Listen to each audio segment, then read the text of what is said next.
Ya, Selamat selamat malam. malam semua. Malam, Mas Fadul.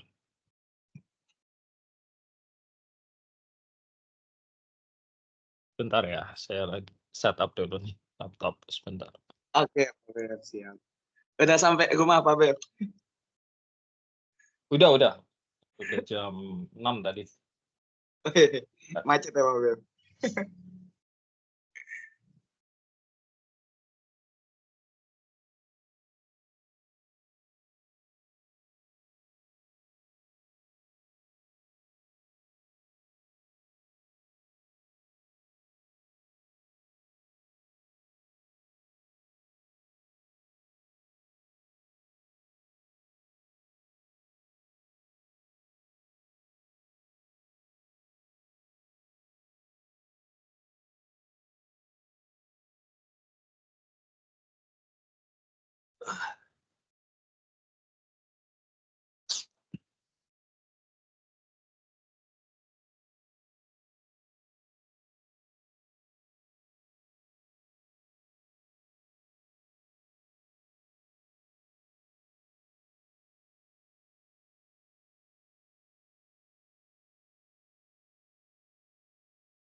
Oke, udah terlihat belum ya? Sudah, Pak, Sudah, Beb? Pak. Sudah terlihat, Pak, Beb?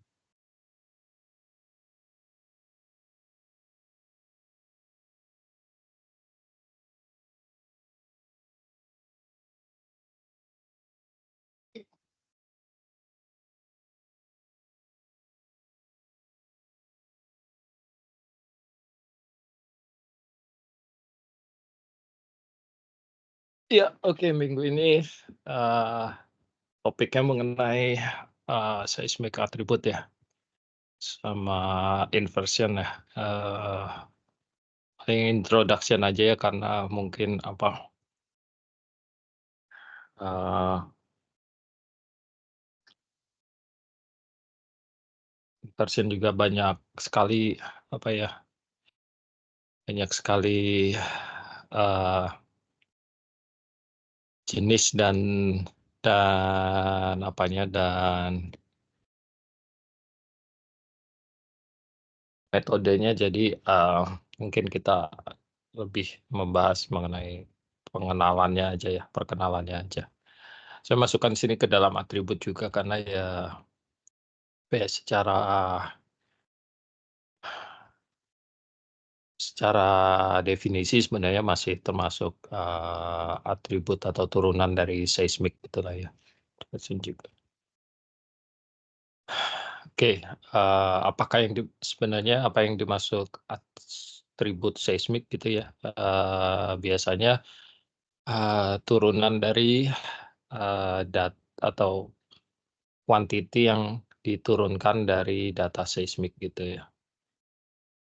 Nah, biasanya memang kita memanfaatkan atribut seismik ini untuk uh, menambah informasi yang biasanya tersembunyi gitu lah ya, dalam tanda kutip tersembunyi di dalam tampilan seismik yang biasanya gitulah ya. Nah, biasanya beberapa macam atribut ini yang dipakai ya, atau yang digunakan, antara lain biasanya uh, related terhadap time atau apa ya, time atau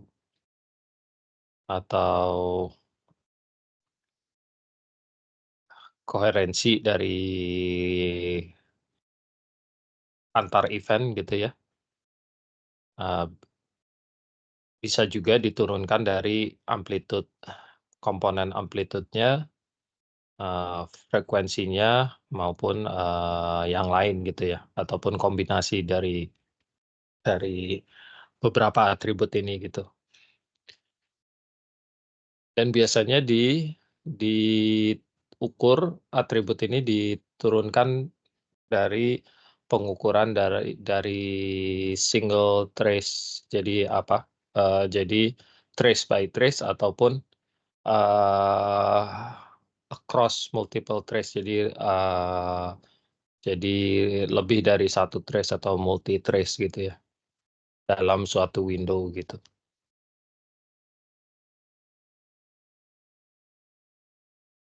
Contohnya, yang awal dulu, diturunkan di sekitar mungkin saya nggak tahu, tahun 80-an mungkin ya, 80-an akhir atau 90 awal gitu ya, yang dinamakan, apa, kompleks kompleks trace, kompleks seismic trace. Karena biasanya seismic trace yang kita rekam itu biasanya, terdiri dari komponen real atau magnitude ya, komponen real dan juga komponen imajiner atau komponen kompleksnya. Nah, waktu itu kalau tidak salah yang pertama kali yang menurunkan atribut ini, ada namanya Tanner gitu ya. Jadi dia melakukan, phase shifting ya dari, seismic trace sebesar 90 degrees, maka bisa mendapatkan, komponen imajiner atau komponen kompleks trace-nya ya. Nah, dari sini bisa diturunkan seismic attribute yang lain semacam misalkan instantaneous phase, frekuensi, atau envelope ya. Nah, ini contohnya jadi sejatinya rekaman trace seismik yang kita rekam itu sebenarnya dia berupa 3 dimensi seperti ini ya, dia apa ya, berputar begitu ya kalau di ini ini arah arah perambatan gelombangnya gitu ya. Jadi sebenarnya gelombangnya itu seperti berputar gitu secara 3 dimensi. Nah, cuma untuk, ah, kita direkamnya di dalam pita magnetik atau zaman dulu ya pita magnet, sekarang juga pakai pita magnetik gitu. Dia dalam 2 dimensi gitu. Jadi seolah-olah diproyeksikan dari sini ya, seperti kita sorot lampu dari arah sini, dari arah kiri gitu ya. Dan bayangannya atau bayangan dari si gelombang 3 dimensi ini terproyeksikan dalam bidang 2 dimensi, di tembok inilah gitu ya, di tembok ini. Jadi sebenarnya yang kita rekam itu adalah proyeksi dari, bentukan gelombang 3 dimensi ini gitu. Nah, ini yang biasanya apa, yang kita sebut sebagai amplitude ya. Itu adalah, komponen real dari, si gelombang kompleks ini ya. Nah, komponen realnya itu adalah yang diproyeksikan di bidang vertikal ini atau kita bilang tembok ini gitulah ya. Sedangkan komponen lain kalau kita sorot, lampu dari arah atas gitu ya, maka akan ada, bayangan yang diproyeksikan ke bidang yang di bawah ini atau di lantai gitulah ya. Jadi, komponen ini yang disebut sebagai, komponen imajiner gitu. Jadi ini adalah komponen realnya, ini komponen imajinernya, karena dia tegak lurus gitulah ya terhadap ininya, terhadap, eee, bidang vertikalnya. Dan ini biasanya diabaikan gitu. Nah, dengan melakukan, rotasi apa, phase shift 90 derajat tadi, kita sebenarnya bisa mendapatkan, komponen imajiner ini ya. Itu persamaan atau transformasinya di dalam sinyal processing atau apa disebut biasanya dinamakan dengan transformasi Hilbert ya, untuk mendapatkan, apa, komponen imajiner ini. Nah ini tadi gambar yang sama cuma dipetakan apa, kalau tadi gambar 3 dimensi ini, 3 dimensi juga sih, tapi ke arah yang lain. Jadi gelombangnya itu sebenarnya merambat 3 dimensi, dia berputar-putar seperti ini ya. Nah, maka proyeksi terhadap bidang vertikal ini yang disebut dengan, apa,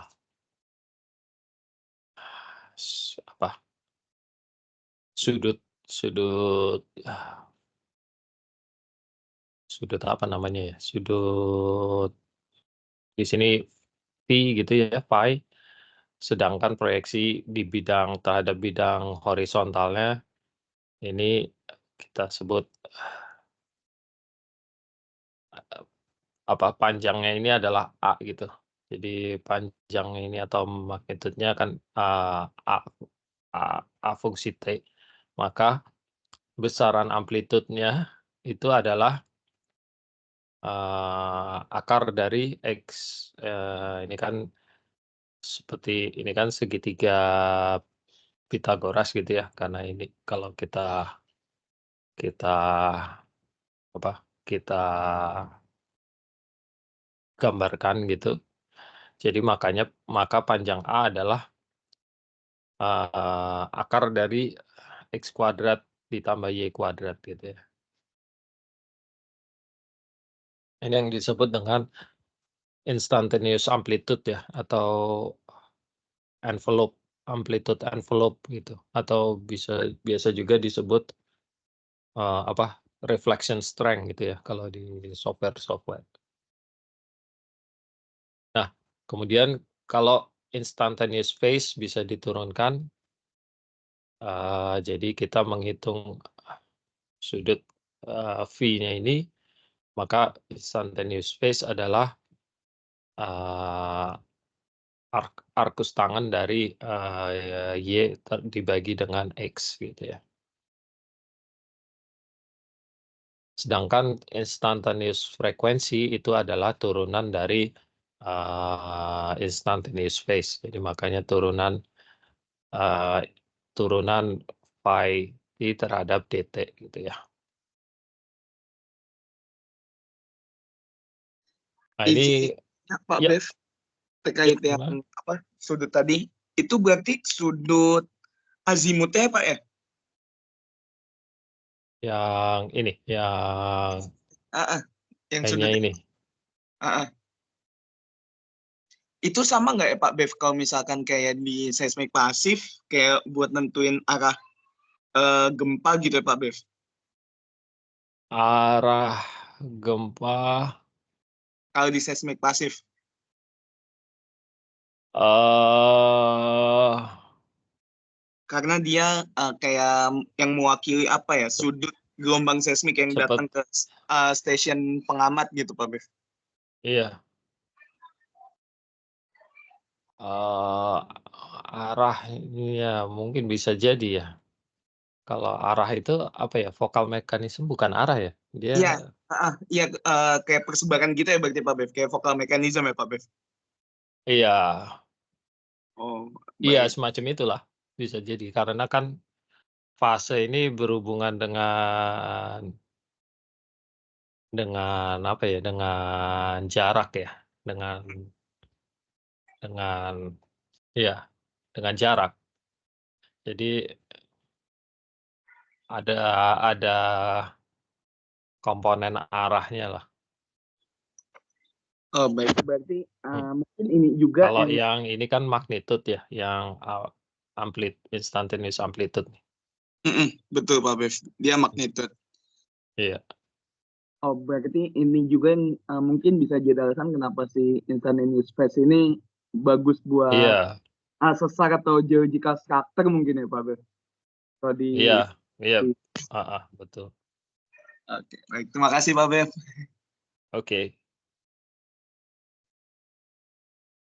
Nah, karena itu nanti biasanya instantaneous phase ini dia lebih berguna untuk melihat, atribut instantaneous phase ini lebih berguna untuk melihat kemenerusan dari suatu event atau dari suatu, reflektor seismik gitu ya. Mhm. Jadi instantaneous phase ini biasanya digunakan untuk melihat kemenerusan, jadi kalau ada fault atau stratigraphic event, pinching out, atau termination itu biasanya, atribut ini yang lebih dominan atau lebih sering dipakai gitu, Betul, karena dibandingkan atribut. istri saya pakai itu Mbak Bev, ngekomparasi sama variance, lalu Ya, dilihat dari time lapse atau time structure-nya. hmm, ya, oke. Kalau yang dua lagi Pak, Terima kasih Mbak Bev. Oke, sama-sama. kalau yang dua lagi tuh Pak, yang amplitude sama Hah? frekuensi, itu A nyari apa nih Pak? heeh. Nah, kalau untuk amplitude dan frekuensi ya biasanya lebih digunakan untuk, ya deteksi quick look gitulah ya, secara quick look itu lebih untuk biasanya untuk DHI atau hidrokarbon atau fluid indikator gitulah kalau untuk amplitude dan frekuensi. Cuma memang kalau kalian pernah dengar beberapa software ada yang bilangnya atribut sweetness namanya, sweetness. Sweetness itu sebenarnya gabungan antara instantaneous amplitude dan, frekuensi sebenarnya.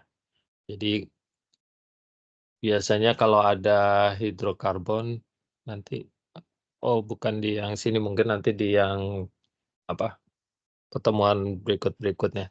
Jadi kalau ada hidrokarbon biasanya berasosiasi dengan terutama kalau fluidnya gas gas saturated gitu ya, biasanya berasosiasi dengan, increasing amplitude, increasing magnitude dari ininya, amplitude-nya, dan disertai dengan, decreasing dari frekuensi komponennya. Jadi sweetness atribut itu menggabungkan antara amplitude dan frekuensi sebenarnya, atribut amplitude dan frekuensi, supaya dia meng-highlight bagian mana kira-kira yang,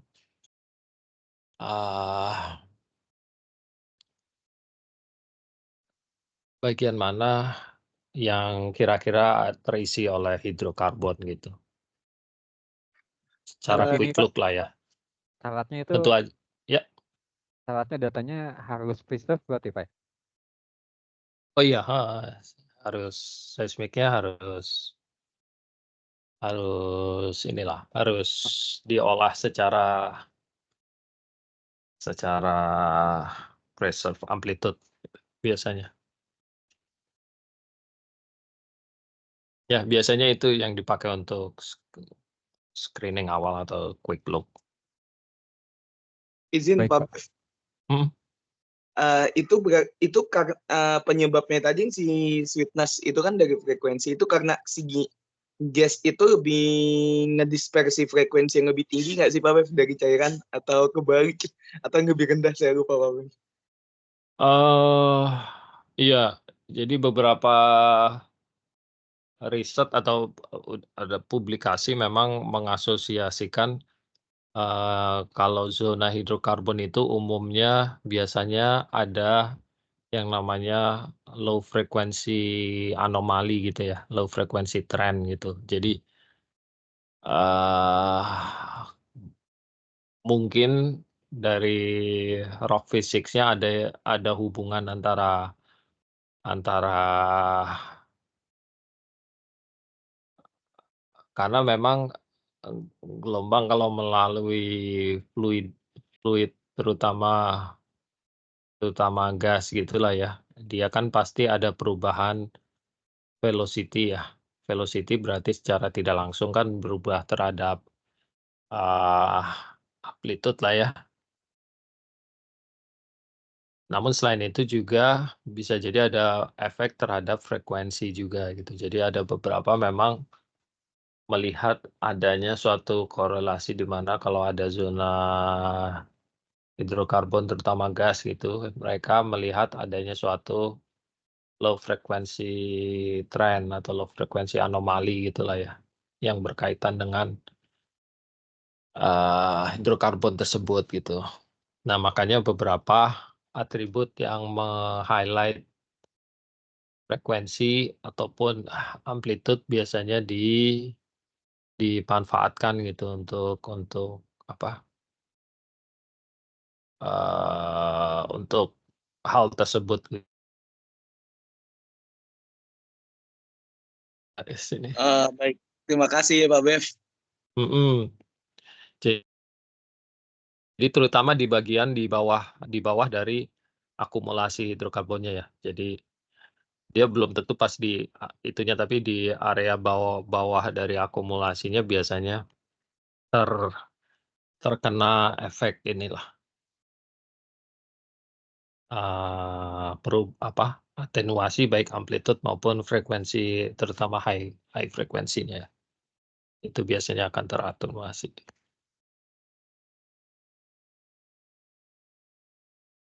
Oke, ini langsung latihan aja nih pakai ini, kita pakai Hilbert transform ini kita coba bikin atribut, instantaneous amplitude, phase, dan frekuensi ya. Ini dari toolbox-nya Cruise ini udah dibuatkan. Jadi insam ini untuk instantaneous amplitude, inspace untuk instantaneous phase, dan frec ini untuk instantaneous frekuensi. Nanti hasilnya seperti ini. Ini ya instantaneous amplitude atau amplitude envelope gitulah ya.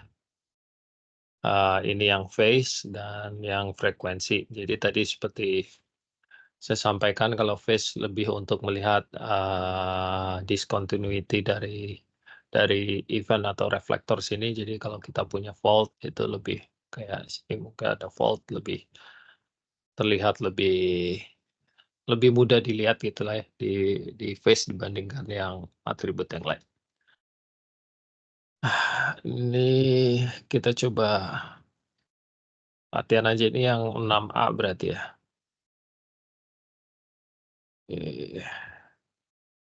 Buka dulu.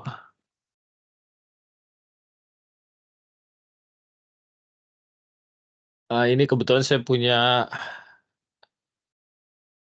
data, tapi ini 3D sebenarnya cuma diambil satu line aja.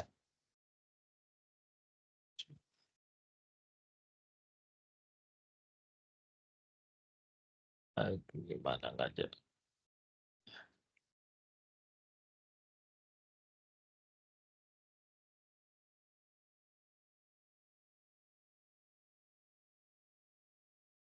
Keluar. Oh, ini baru keluar.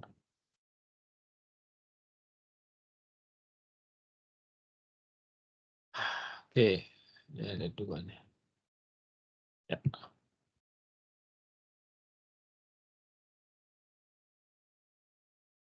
Jadi kita di latihan 6 ya, course 6. Yang 6A. Run aja ini, atau kita buka dulu lah. Jadi ini kita simple, kita coba load data line seismic line kita. Kemudian kita untuk allocate matrix aja. Kemudian kita run instantaneous amplitude, phase, dan frekuensi.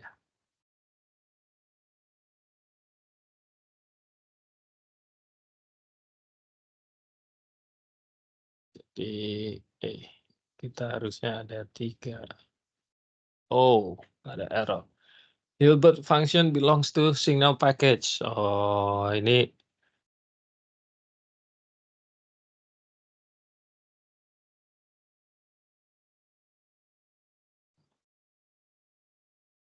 fungsi Hilbert itu kan dia dipanggil dari sini nih, instantaneous amplitude, fase, dan frekuensi, karena dia ngitungnya kan tadi pakai Hilbert transform ya. Nah, cuma fungsi Hilbert ini ada di package namanya signal processing package, itu di apa?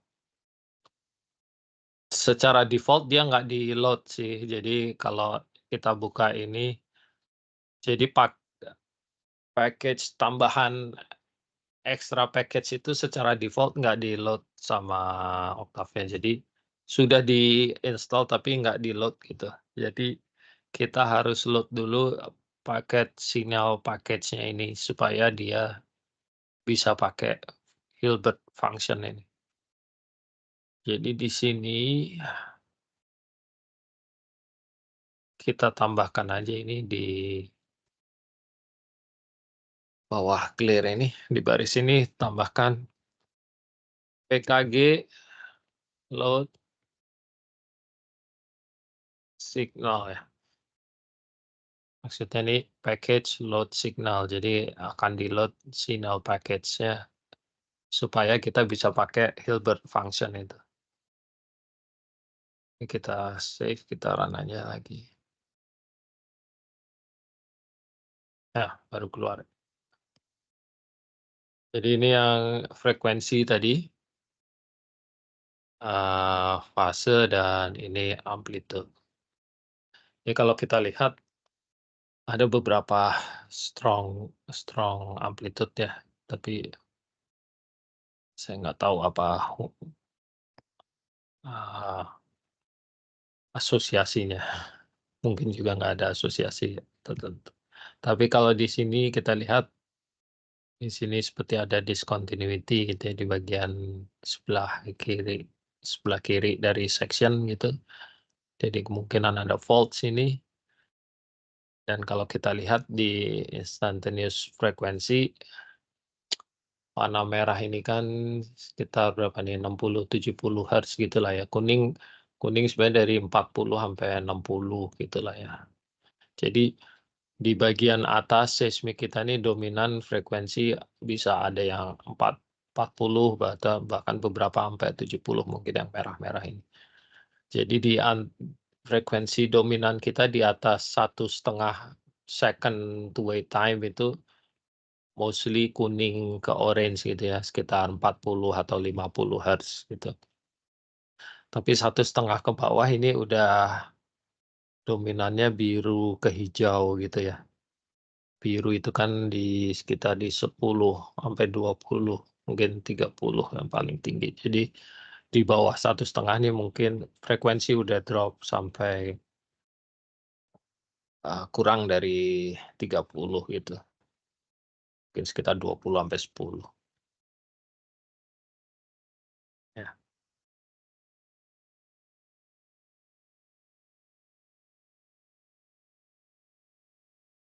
Jadi ekspektasi kita ya di bawah dari, atau ini saya punya section, oh ya ada section ya.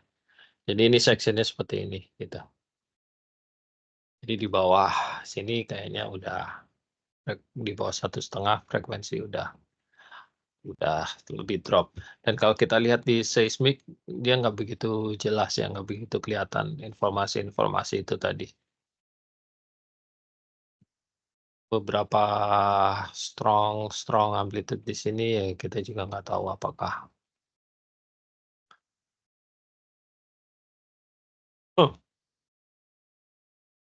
apakah dia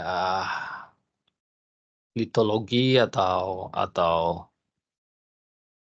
fluida, bisa jadi, bisa juga litologi gitu, perubahan litologi. Ya.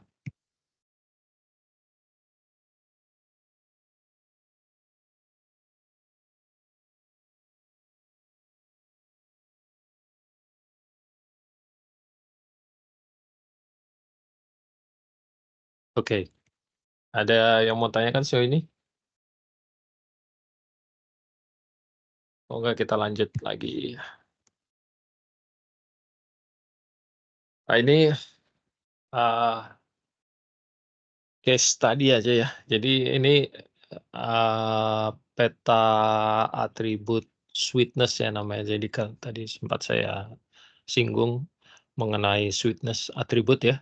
Sweetness itu adalah envelope dari amplitude dibagi dengan akar instantaneous frekuensi. Jadi sebenarnya meng-highlight zona-zona yang high amplitude, low frekuensi gitu sebenarnya. Jadi kalau kita lihat di sini ada bentukan bentukan seperti ini gitulah ya, high sweetness seperti ini. Jadi ini diinterpretasikan sebagai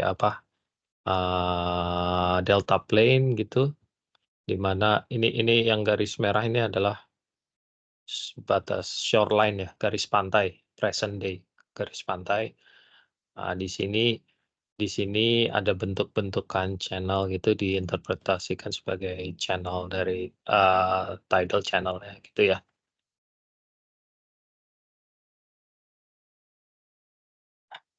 Nah ini kita coba lihat karena secara struktur dia hanya monocline ke arah utara gitu ya, dibatasi oleh fault ini. Kemudian kita coba lihat secara per frekuensi band. Jadi kita nggak lihat semua frekuensi seismik, tapi kita coba isolate beberapa frekuensi tertentu aja gitu ya. Jadi kalau kita buat spektrumnya di level ini ya, ini level salah satu level, kebetulan di level ini ada dapat oil pay gitulah ya. Kita coba lihat per frekuensi komponen tertentu saja. Di sini kita coba lihat di 22, 31, dan 40 hertz saja. Jadi nggak semua frekuensi kita lihat. Pemilihan ini kita coba lihat karena kalau kita lihat spektrumnya, dia ada puncak-puncak frekuensi gitu ya, puncak-puncak amplitude di frekuensi 22, 31, dan 40 ini. Jadi kita coba evaluasi hanya di frekuensi, rentang frekuensi ini aja. Jadi 22 hertz yang sebelah kiri, 31 dan 40 hertz. Dan di sini kalau kita terlihat seperti ada bentukan seperti ada geological feature gitu yang menarik, tapi masing-masing frekuensi memberikan respons yang berbeda gitu. Kalau kita lihat di 22, dia cukup lebar gitu ininya feature-nya, tapi di 31 agak menyempit sedikit, dan di 40 dia hanya cuma di sekitaran lokasi sumur aja, nih sumurnya yang merah ya. Oke. Kalau kita lihat, kalau kita blending, kita gabungkan 3 frekuensi itu ya, di interval itu 3 frekuensi tadi ini kita blending, kita jadikan satu gitu. Kita lihat seperti bentukan channel lobe gitu ya, ke arah selatan gitu. Dan di mana memang makin ke selatan cenderung lebih tipis gitu ya, karena kita lihat di high frekuensi juga yang atas makin hilang gitu. Yang di bagian selatan makin hilang gitu, dia cuma ada di lower frekuensinya aja. Dan ini jadi kita coba interpretasikan sebagai channel loop di di transition.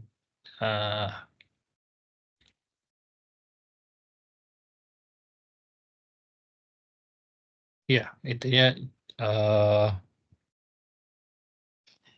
jadi kadang dengan melihat atribut di satu informasi tertentu atau digabungkan itu bisa memberikan insight yang lain gitulah ya, insight yang berbeda dibandingkan sebelumnya gitu. Oke.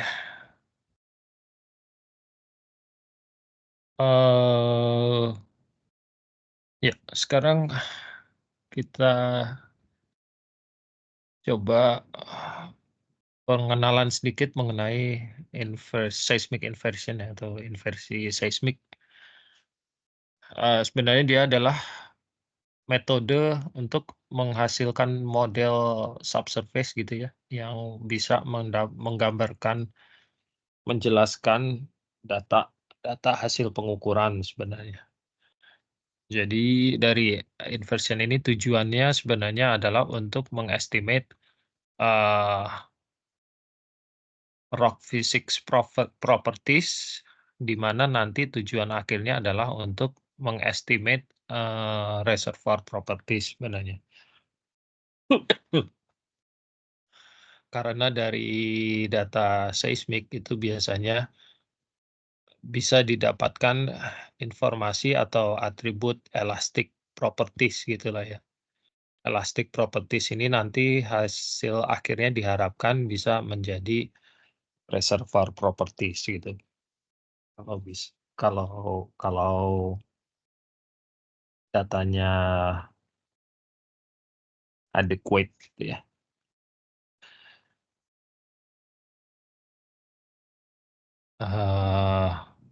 Jadi seismic inversion ini adalah kebalikan dari forward modeling yang kemarin-kemarin kita lakukan di awal-awal kuliah gitu ya. Jadi kita diberikan hasil pengukuran gitu. Kalau kuliah-kuliah awal kemarin kita kan diberikan model, gimana dapat kita coba rekonstruk hasilnya jika seandainya kita melakukan pengukuran dengan model tersebut gitu kan ya. Sekarang ini kebalikannya, kita diberikan data hasil pengukuran, tugas kita adalah menghasilkan suatu model yang dapat menjelaskan atau yang dapat mereproduce hasil pengukuran tersebut gitu.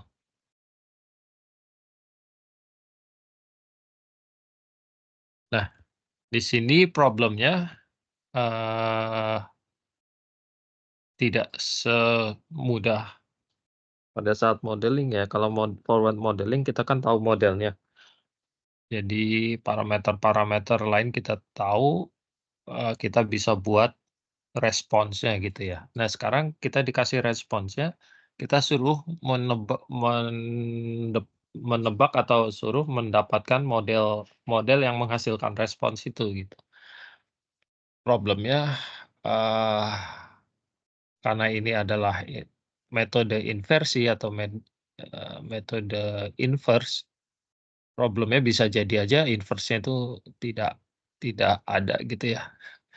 Tidak ada atau, more than one solution. Nah, ini yang susahnya. Jadi, solusinya bisa jadi tidak unik gitu. Jadi, ada beberapa model yang bisa menghasilkan suatu respons yang sama gitu. Karena beberapa hal, karena biasanya, eee, model parameter kita biasanya lebih banyak dibanding observation biasanya. Dan penyebab lain biasanya karena ada noise juga di data kita ya, real data ya. Kalau data sintetik kan ideal ya, jadi tidak ada noise. Tapi kalau data hasil pengukuran biasanya dipengaruhi oleh noise ya. Nah ini contohnya kalau kita punya subsurface model seperti ini ya, 3 lapis, di mana lapisan 1 AI1, AI2, dan AI3 paling dalam. Maka AI itu adalah density dikalikan velocity ya, dalam hal ini velocity P wave velocity, maka kita bisa hitung reflection coefficient antara layer 1 dan 2, yaitu AI layer 2 dikurangi AI layer 1 dibagi dengan jumlah dari layer AI layer 1 dan layer 2. Secara grafik seperti ini, jadi kalau kita punya boundary layer direpresentasikan dengan harga nilai akustik impedance tertentu di masing-masing layer, kita bisa hitung koefisien refleksinya, kontras antara kontras layer 1 dan layer bawahnya, dan kita konvolusikan dengan wavelet, kita bisa mendapatkan seismic trace ya. Seismic inversion itu adalah kebalikan dari, jadi kita bergerak dari sini, kita diberikan seismic trace, kita diharapkan bisa menghasilkan model AI atau model subsurface. Jadi tentu saja kita harus mengestimate wavelet ini karena kita tidak tahu waveletnya. Jadi dari seismic section atau seismic trace, kita estimate wavelet, kemudian kita dekonvolusikan untuk mendapatkan reflectivity ya, atau reflection coefficient yang tadi ini. Dari reflectivity kita bisa turunkan untuk mendapatkan layer properties, yaitu acoustic impedance gitu. Dan tentu saja setiap proses ini di-constrain oleh hard data kita, yaitu data sumuran, yaitu ya. Data sumuran biasanya berupa sonic dan density log.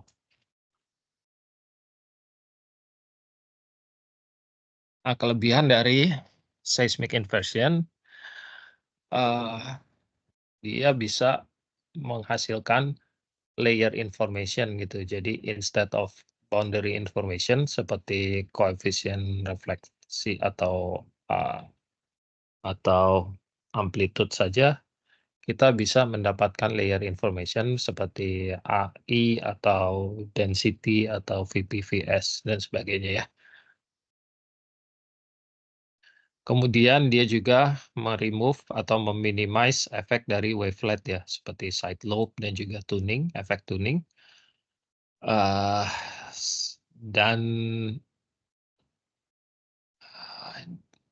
Dan dia juga memungkinkan kita untuk melakukan estimate property, reservoir property ya, secara kuantitatif.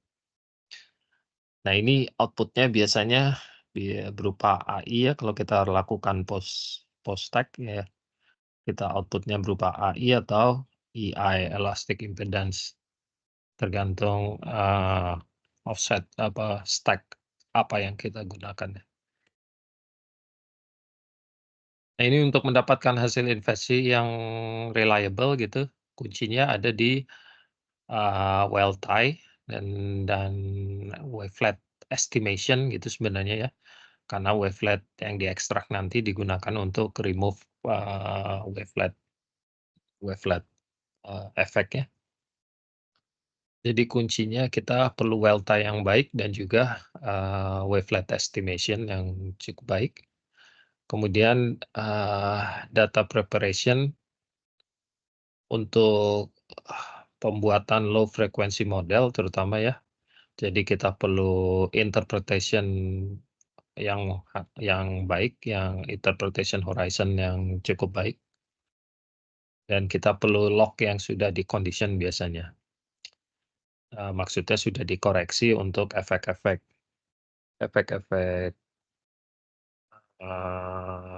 environment maupun efek-efek pengukuran yang lain.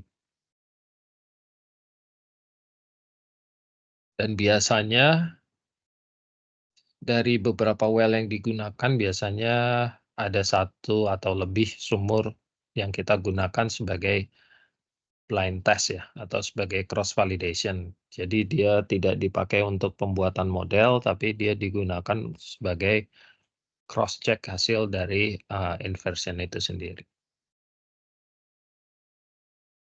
Nah ini untuk pembuatan low frequency model atau initial model,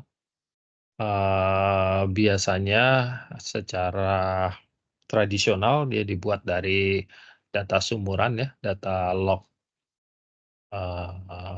log sonic dan density, kemudian di-propagate atau diinterpolasi laterally menggunakan, horizon maupun, eee, velocity dari seismik gitu. Nah biasanya untuk proses inversion-nya sendiri biasanya dia, interaktif ya, giliran giliran lebih dari sekali mungkin biasanya untuk mengupdate, model low frequency ini. Dan hasilnya untuk validasi biasanya kita cross plot antara, AI kalau kita run AI inversion ya, kita cross plot antara AI dari log dengan, AI dari inversion gitu ya. Nah jenis-jenisnya kalau kita lakukan, menggunakan single stack volume, kita biasanya hanya bisa run acoustic impedance inversion ya. Ini biasanya menggunakan data, eee, near angle stack. Idealnya near angle stack, kalau nggak ada ya terpaksa pakai full full offset, full angle stack. Tapi idealnya menggunakan data near angle stack. Kemudian kalau kita punya satu single stack aja, tapi di angle tertentu, tidak di near angle, tapi di angle tertentu, misalkan di mid ataupun di far, bahkan di far, itu kita bisa run juga, tapi namanya adalah elastic impedance ya, elastic impedance inversion. Kemudian kalau kita run menggunakan beberapa angle stack atau offset stack secara bersamaan, itu yang disebut dengan simultaneous inversion ya. Kemudian ada lagi yang menggunakan metode geostatistik, disebutnya namanya stochastic atau geostatistical inversion ya. Secara complexity makin ke bawah ini makin rumit ya. Tentu saja runtime-nya makin lama dan biayanya biasa makin mahal gitu. Cuma secara kualitas seharusnya makin ke bawah makin baik ya, tergantung input datanya, tapi secara kualitas secara umum makin baik ke bawah.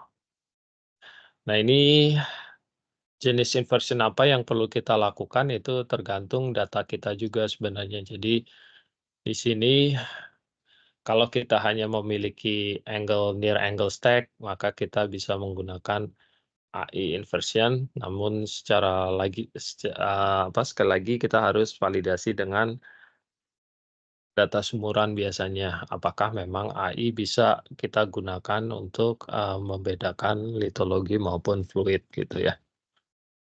Kalau cukup bisa dibedakan dari AI, ya kita cukup run AI aja biasanya. Cuma orang kadang nggak dilihat dulu, nggak di-screening dulu, nggak dievaluasi dulu, metode apa yang baik, main running aja gitu ya, biasanya gitu. Tapi kalau kita hanya punya angle tertentu, kita bisa run elastic impedance. Tapi kalau kita punya multiple angle stack atau offset stack, atau bahkan gather dengan kualitas yang cukup bagus, maka kita bisa run simultaneous inversion.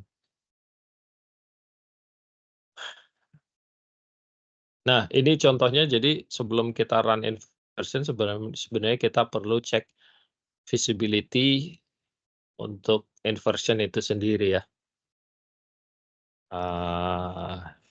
Jadi untuk menentukan jenis metode inversi apa yang akan kita lakukan, kita screening-nya di sini sebenarnya. Jadi ini harusnya awal-awal kita lakukan sebelum kita memulai pekerjaan inversion. Jadi kalau kita punya case seperti di sebelah kiri, di sini saya cross plot antara AI, acoustic impedance, dengan shear impedance atau elastic impedance di sumbu Y. Kalau saya punya distribusi seperti ini, jadi antara send dengan shell saya bisa dipisahkan, saya bisa membuat cut off hanya berdasarkan AI di sumbu X ini kan terpisah ya. Nah, jadi untuk kasus seperti ini, saya cukup run acoustic impedance saja. Saya nggak perlu run simultaneous inversion atau yang lain-lain, karena dari AI aja kita sudah bisa membedakan litologi antara send dengan shell gitu. Jadi di sini kita cukup melakukan AI inversion. Kalau case yang sama tapi kita punya separation seperti ini, di mana antara litologi yang berbeda di sini send dan shell, itu bisa kita bedakan dengan menggunakan elastic impedance atau shear impedance, maka saya perlu melakukan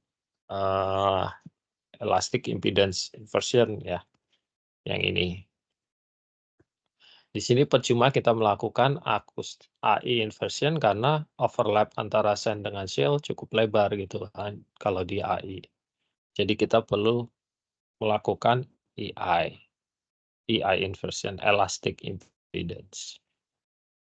Nah, case ketiga kalau saya punya separasi antara litologi send dengan shell seperti ini, mau nggak mau saya harus melakukan simultaneous inversion karena saya memerlukan informasi AI dan shear impedance atau elastic impedance untuk memisahkan litologi yang berbeda gitu. Saya nggak bisa hanya memisahkan dari AI-nya saja atau elastic impedance-nya saja karena overlap-nya lebar gitu ya.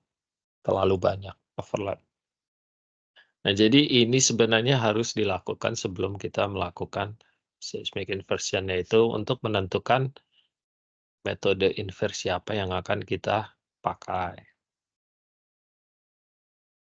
Nah, tentu saja seismic inversion itu sangat bergantung kepada data sumurannya ya, karena data sumuran ini yang akan kita gunakan sebagai constraint gitu ya. Sebagaimana pengukuran yang lain, data sumur biasanya dipengaruhi oleh efek-efek environment pada saat dia pengukuran yang menyebabkan hasilnya itu menjadi tidak reliable biasanya. Terutama data density log. Data density log ini metode akuisisinya adalah dia alat logging yang panjang ini dia ditempelkan ke dinding formasi gitu ya. Dan dia sensitif terhadap kondisi dari lubang sumur ini. Kalau kondisi lubang sumur kita bergerowong gitu ya. Jadi di sini kan idealnya kan dinding sumurnya rapi, bagus gitu ya. Lebarnya, besarannya relatif konstan gitu ya.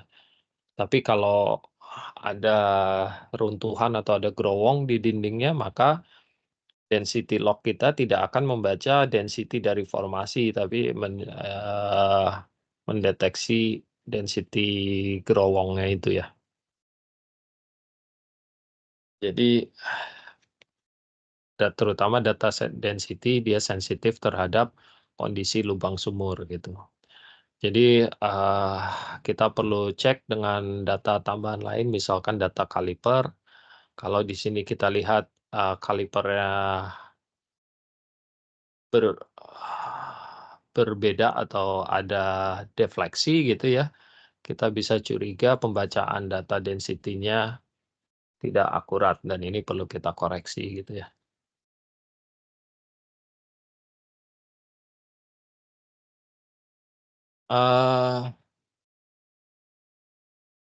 Data density itu adalah mass per unit volume ya.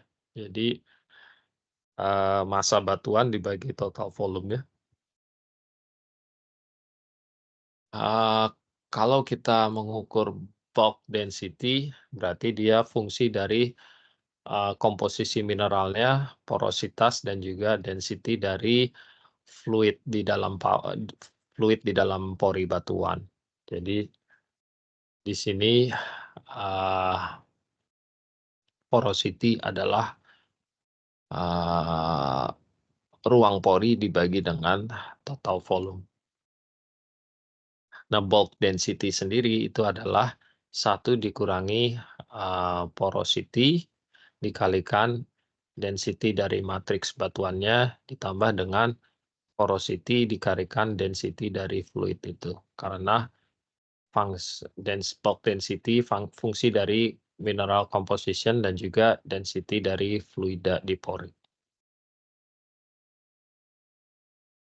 Jadi contohnya di sini density dari quartz adalah 2,65, gas sendiri density-nya adalah 0,13, maka bulk density-nya bisa kita hitung 1 dikurangi porosity dikalikan density dari quartz yaitu 265 ditambah porosity dikalikan dengan density dari fluidnya gas adalah 0,13 ya. Kalau porosity-nya katakan di sini 10%, maka 1 dikurangi 0,1 gitu ya. Di sini 0,1 dikalikan 0,13. Itu adalah bulk density-nya. Nah, tool sonic logging tool sonic ini biasanya terpengaruh oleh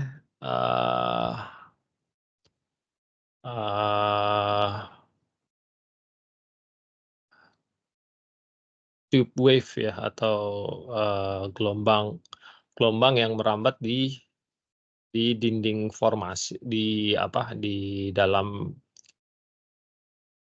surface wave yang merambat di dalam dinding formasi gitu ya. Karena dia mengukur travel time, maka biasanya ada receiver array gitu ya. Jadi tidak hanya single receiver tapi array paling tidak tujuannya adalah untuk meng-cancel out efek dari mud cake ya. Jadi kalau kita punya 2 receiver seperti ini dengan mengukur delta T slowness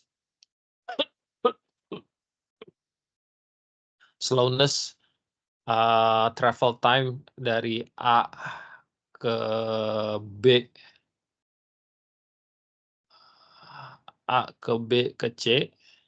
A itu dari transmitter ke dinding sumur, B itu di sepanjang dinding sumur, C itu dari dinding sumur ke receiver gitu ya. Jadi dengan menjumlahkan selisih dari waktu tempuh dari transmitter ke receiver satu dengan receiver yang lain, kita meng-cancel out waktu tempuh yang yang diperlukan untuk merambat kecepatan di mud cake gitu ya. Jadi kita mengukur travel time atau slowness gelombang di formasi gitu. Nah, Cuma ya seperti saya sampaikan dia bisa juga dipengaruhi oleh gelombang atau surface wave yang merambat di sepanjang dinding sumur ini yang disebut dengan tube wave atau Stoney wave biasanya, Stoney atau tube wave.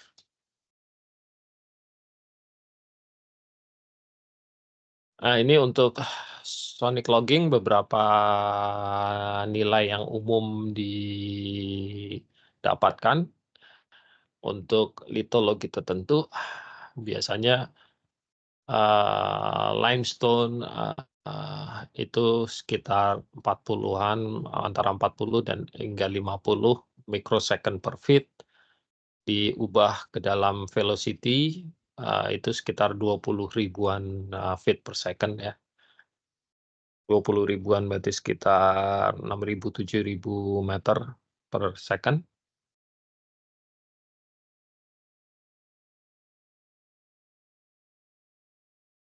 Ya, 6.000 7.000 meter per second. Kalau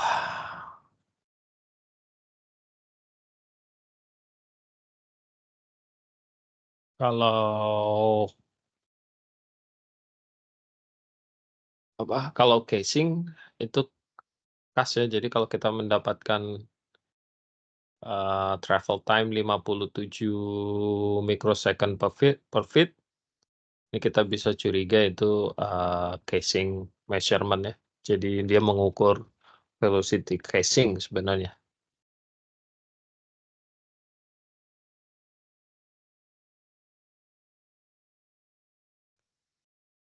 Shear sonic mirip dengan P-wave sonic atau compressional sonic.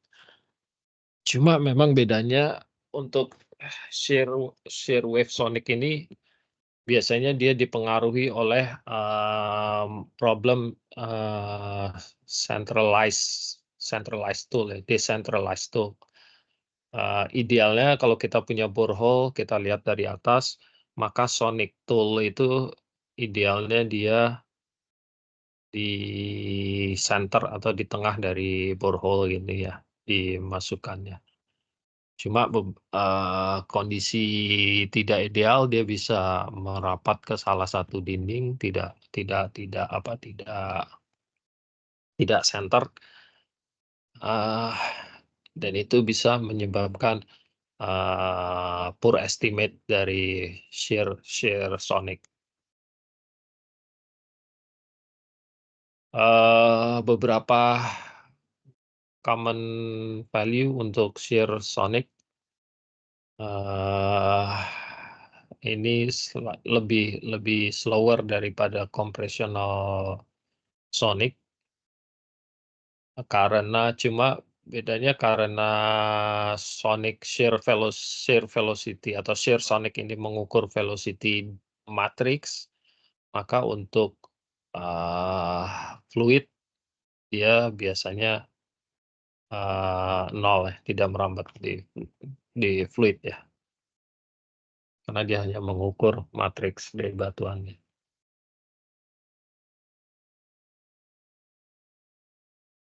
Nah, porosity sendiri istilah yang umum ya dalam petrofisik atau rock fisik. Terminologinya ini paling membingungkan ya karena banyak definisi porosity. Jadi kalau di sini contohnya kita memiliki batuan dengan matriks sand, kemudian ada cementing materialnya.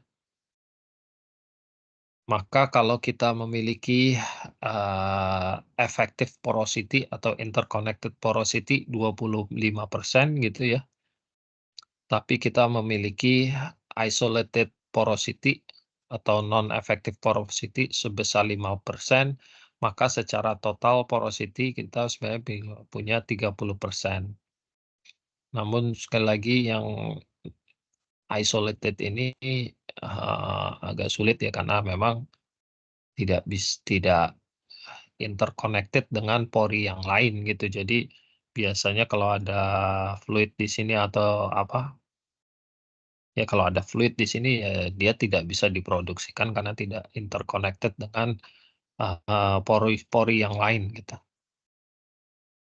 Jadi kalaupun ada rongga pori di dalam matriks, di dalam sand grain-nya ini juga dia biasanya dihitung sebagai isolated atau non-effective porosity.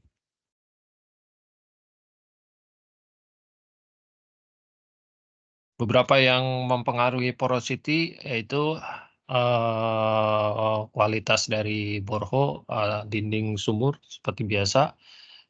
Kalau kita punya washout,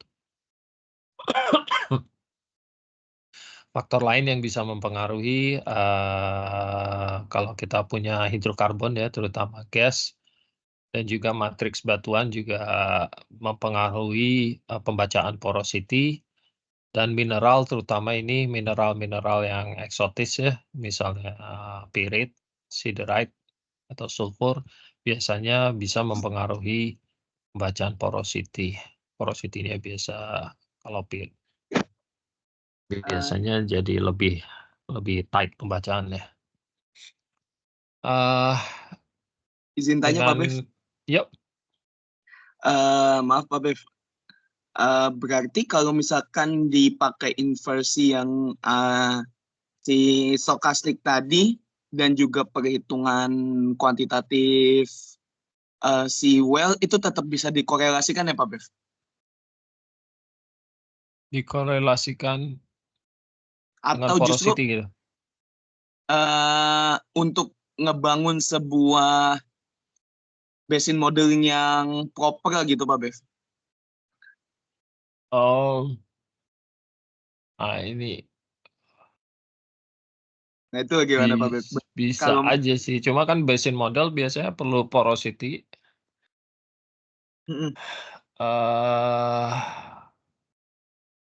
Sumuran biasanya ya.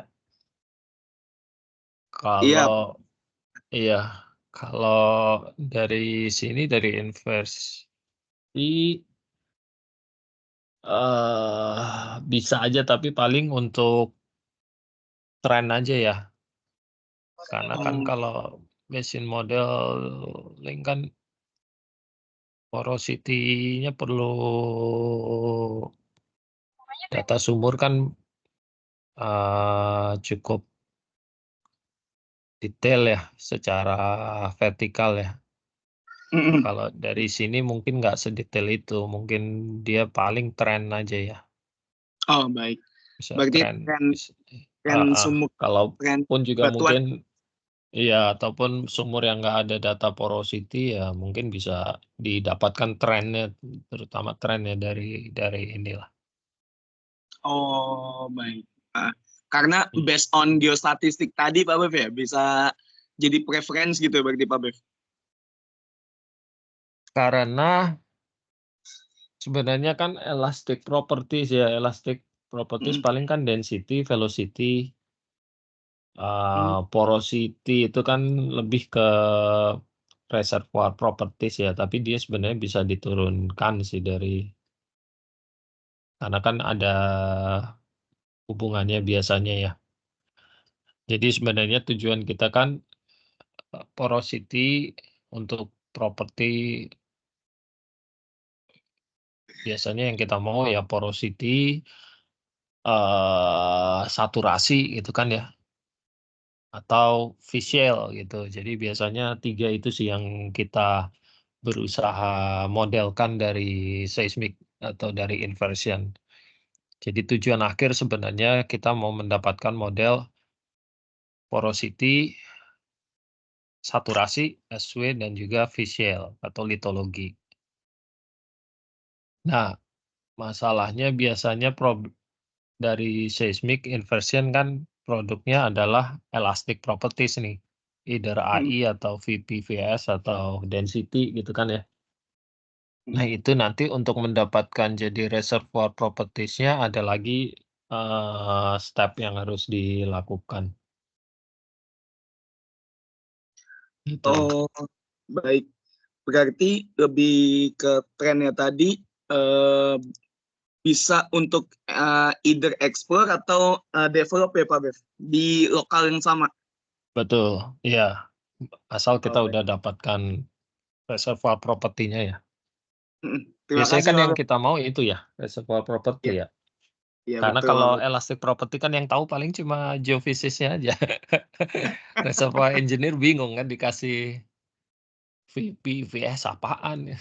Iya, yang bisa Dikasih AI dibaca juga oleh nggak tahu dia. semua kalangan di oil and gas ya Pak Bev.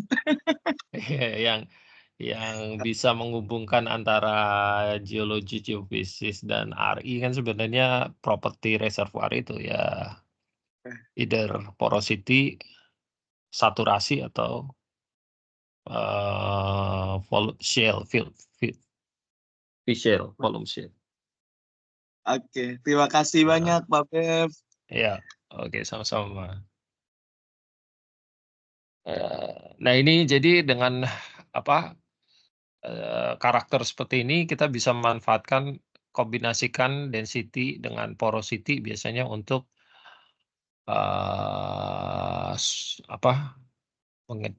mendefinisikan sweet spot interval gitu ya dari data log atau dari data sumur. Jadi kalau kita plotkan antara neutron porosity dengan density porosity dalam satu plot gitu ya. Kalau kita punya gas biasanya dia akan ada crossover gitu ya antara density dengan porosity.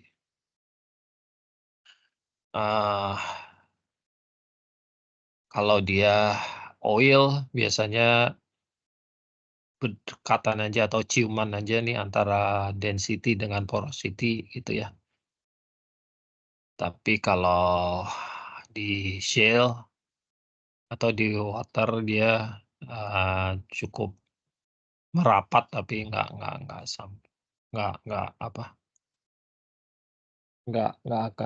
crossing biasanya.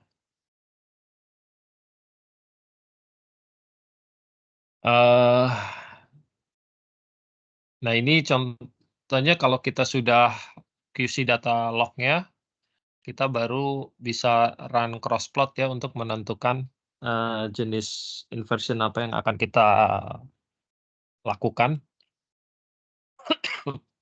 Di sini kalau kita plot antara AI dengan elastic impedance dan kita color code berdasarkan fluid, misalkan yang ini yang gas, merah yang gas, biru yang shale, biru yang shale, yang wet apa nih ya, hijau apa atau kuning, saya nggak ini, kuning ya, orange sand trend. Jadi yang wet sand ini yang orange atau kuning, kemudian gas sand itu yang merah, shale yang biru. Maka di sini kita bisa tentukan, oh jadi berarti untuk kasus ini saya perlu run elastic impedance gitu ya, karena elastic impedance bisa memisahkan antara gas sand dengan fluid yang lain atau dengan litologi yang lain. Tapi kalau tujuan saya untuk melihat mana sand, mana shale, mungkin saya harus run simultaneous inversion gitu ya. Oh ini berarti nyambung Ya. ke yang tadi Pak ya, yang visi apa FS tadi Pak ya? Oh iya, iya. Kalau tadi kan kartun ya, ini contoh data real yang udah di condition. Jadi Jadi cukup supaya lebih dari gambaran. satu sumur aja gitu Pak? Atau semakin banyak semakin bagus? Ini saya nggak tahu, saya lupa ini satu sumur atau beberapa sumur ya. Oh, Kayaknya sih beberapa sih ini, cuma saya berarti ini tuh yang harus di running simultan apa ya? Simultan itu ya? yang mana yang ini? Ya, yang ini ya. kalau tujuan kita cuma untuk define gesannya sih elastic impedance cukup sih, Oh, iya. heeh. Kecuali kita mau bedakan litologi ya, mana yang shell, mana sand, wet yang sand, mana yang gas sand, nah itu baru kita harus run simultaneous ya, paling nggak simultaneous inversion ya. Tapi kalau kita tujuannya cuma untuk highlight mana yang gas sand ya EI cukup, elastic impedance. Kayak di case yang bawah ini, sama kalau kita crossplot antara shear impedance dengan P impedance, maka secara litologi dia bisa dipisahkan ya antara shell dengan sand. Jadi kalau kita mau membedakan litologi, ya berarti kita harus run simultaneous inversion.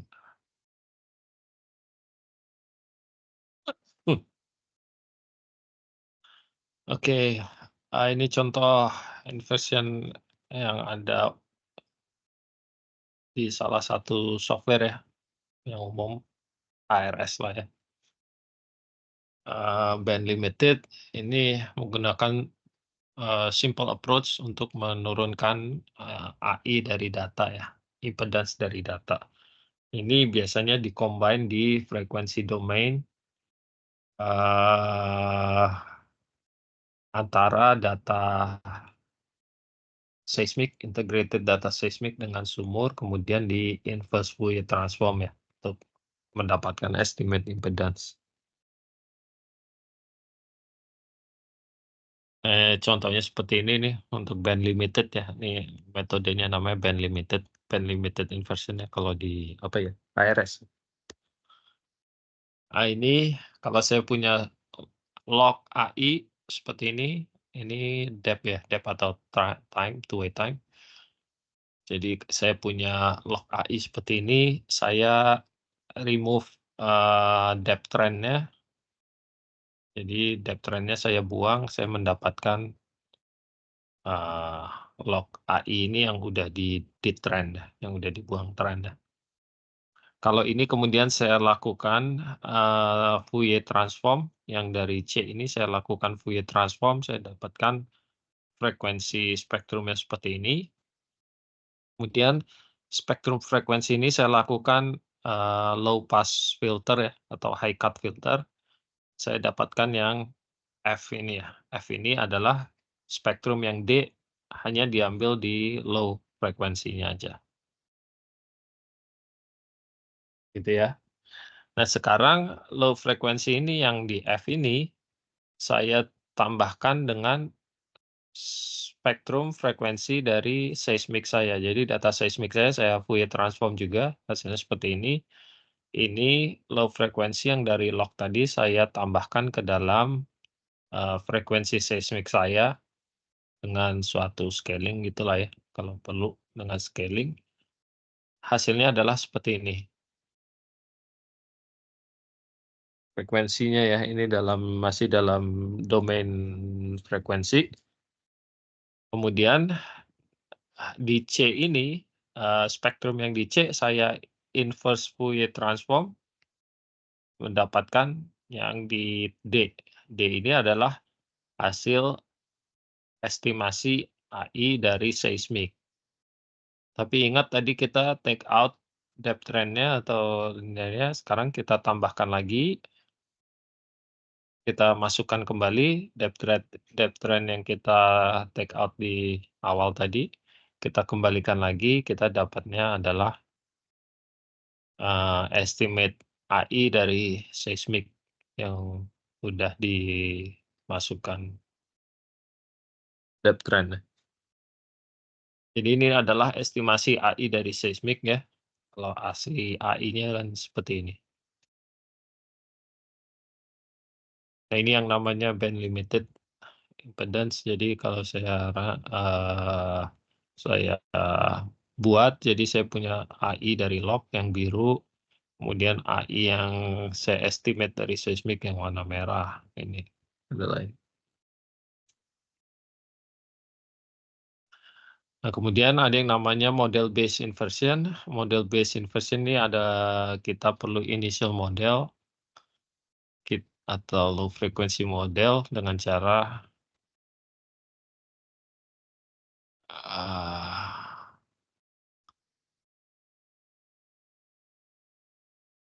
averaging dalam suatu block size tertentu gitu ya.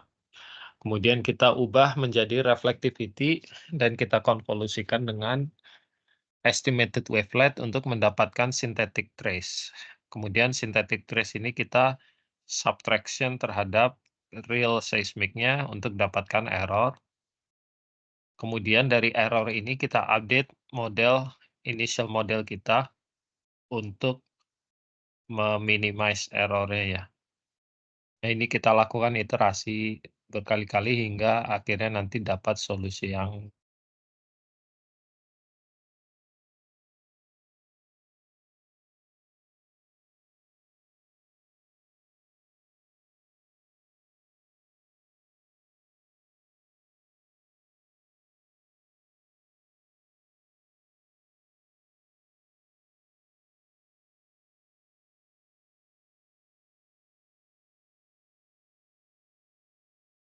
tes. Masuk, Pak.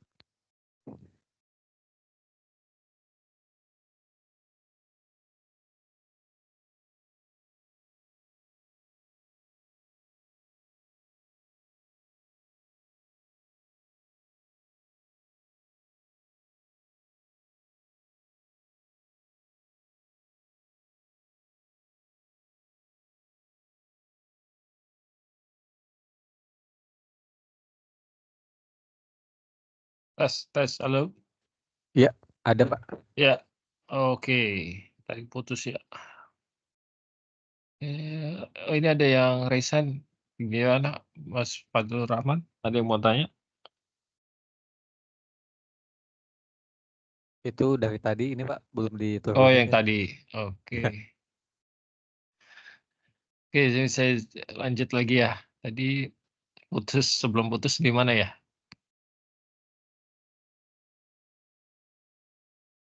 Yang sini ya? Iya. Oke, saya lanjut lagi untuk sparse spike ya. Ini asumsinya adalah hanya big spike atau major reflection aja yang important ya.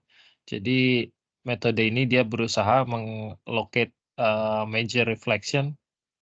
Jadi diambil major reflection aja, kemudian nanti reflectivity-nya dibuat direkonstruk one spike one spike setiap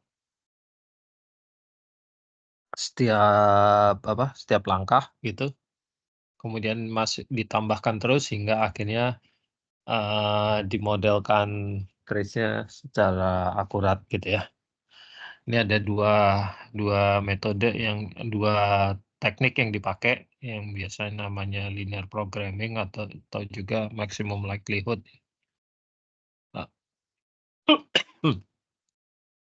Linear programming intinya dia mengekstrak estimate dari reflectivity dengan menggunakan constraint frekuensi domain ya untuk mendapatkan high frekuensi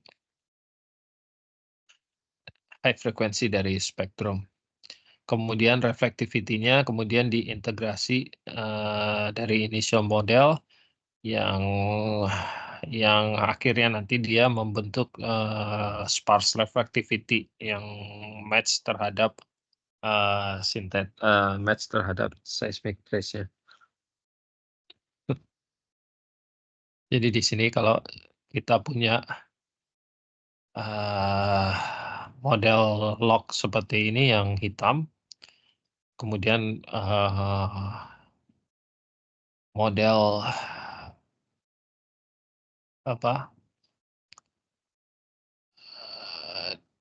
dari initial model kita bikin sintetiknya itu yang warna merah di sini ya. Original trace itu yang warna hitam, di sini nggak kelihatan karena berhimpit ya. Yang hitam adalah dibikin dari original log, yang merah ada sintetik yang dibuat dari yang hitam itu adalah original seismic, yang merah adalah sintetik yang dibuat dari estimated log yang merah ini. Di sini antara merah dan hitam udah cukup match gitu ya, sehingga errornya relatively kecil gitu ya, sangat kecil.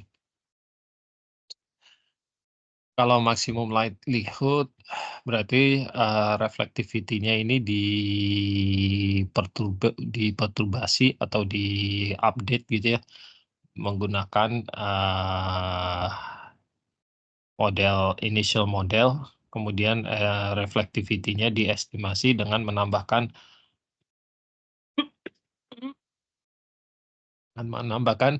koefisien refleksi hingga akhirnya nanti optimum model yang optimum itu sudah didapat, kemudian reflectivity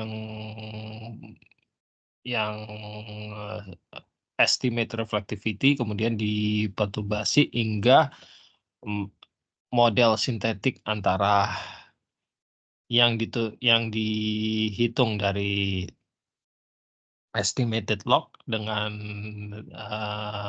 true seismic trace itu sudah cukup match gitu ya.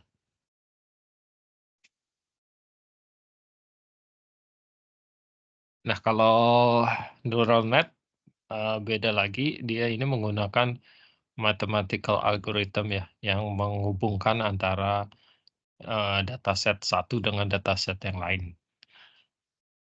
Hubungannya bisa jadi nonlinear atau tidak ada hubungannya, juga bisa dihubung-hubungkan sebenarnya sama neural net, karena dia prinsipnya adalah learning ya. Jadi ini terdiri dari 2 step. Yang pertama ini melatih network-nya ya, train the network, kemudian kita apply hasil trainingnya untuk dataset kita. Metode lain ini yang dicetuskan oleh orang-orang BP pada saat itu, yaitu metode color inversion. Color inversion ini sebenarnya semacam apa ya, spectral shaping gitulah ya. Semacam spectral shaping, yaitu dia membandingkan spektrum dari seismik dengan spektrum dari sumur dengan spektrum dari log. Kemudian nanti kita bisa mendesain suatu operator yang akan mematchingkan spektrum dari seismik kita terhadap spektrum dari log. Kemudian kalau sudah operatornya ini bisa kita konvolusikan dengan seismic trace kita, menghasilkan estimate dari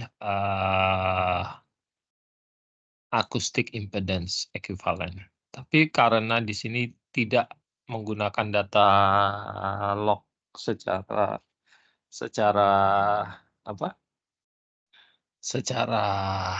langsung gitu, tapi hanya spectral shaping gitu ya. Tidak menggunakan data log secara langsung, maka hasilnya adalah biasanya band limited ya. Band limited maksudnya kita tidak memiliki absolute value dari AI, tapi punya relative value. Jadi kita hanya tahu mana zona mana yang relatively lebih higher impedance dibandingkan zona yang lain, tapi kita tidak tahu absolute value-nya. Jadi hasil dari color inversion biasanya relative impedance ya. Ini perbandingannya, ini dulu saya buat di Russell ya. Sekarang bedanya antara absolute atau band limited dengan absolute atau full bandwidth inversion ya. Seismic data biasanya kan band limited ya, dia tidak punya frekuensi yang very low ini, dan juga very high frekuensi biasanya dia nggak punya. Band limited inversion hanya contain data sepanjang bandwidth seismiknya aja gitu. Jadi Makanya metode color inversion tadi, karena dia hanya spectral shaping dari seismic data kita, maka output-nya juga terbatas hanya sepanjang bandwidth seismic kita. Jadi makanya output-nya hanya band limited. Full bandwidth inversion atau absolute impedance bisa didapatkan dengan cara mengcombine low frequency atau very low frequency dari log dengan seismic band. Jadi informasi low frequency ini, very low frequency ini biasanya didapatkan dari sumur. Nah, kalau kita mau mendapatkan absolute impedance, kita harus combine data log ini dengan data seismik. Gitu.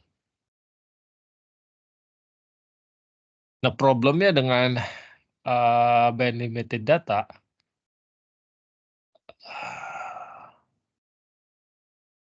dia hanya memiliki bandwidth sesuai seismiknya ya. Kalau seismiknya cukup bandwidth-nya tidak lebar, maka ya hasil dari band limited inversion juga tidak lebar gitu. Cuma kelebihannya dia mudah di-display ya, karena punya positif dan negatif ya, seperti seismic amplitude biasa. Kekurangannya karena dia tidak menghasilkan absolute impedance, berarti masih mengandung wavelet information, jadi masih ada side lobe-nya. Nah, untuk absolute inversion atau full band data, dia bandwidth-nya sesuai data seismik dan ditambah low frekuensi dari background model atau dari log ya. Kelebihannya karena dia full band atau dia absolute AI, maka bisa langsung dibandingkan dengan data log ya, data AI dari log. Dan dia bisa lebih mudah diinterpretasikan karena top dan base-nya lebih bersifat layer, lebih bersifat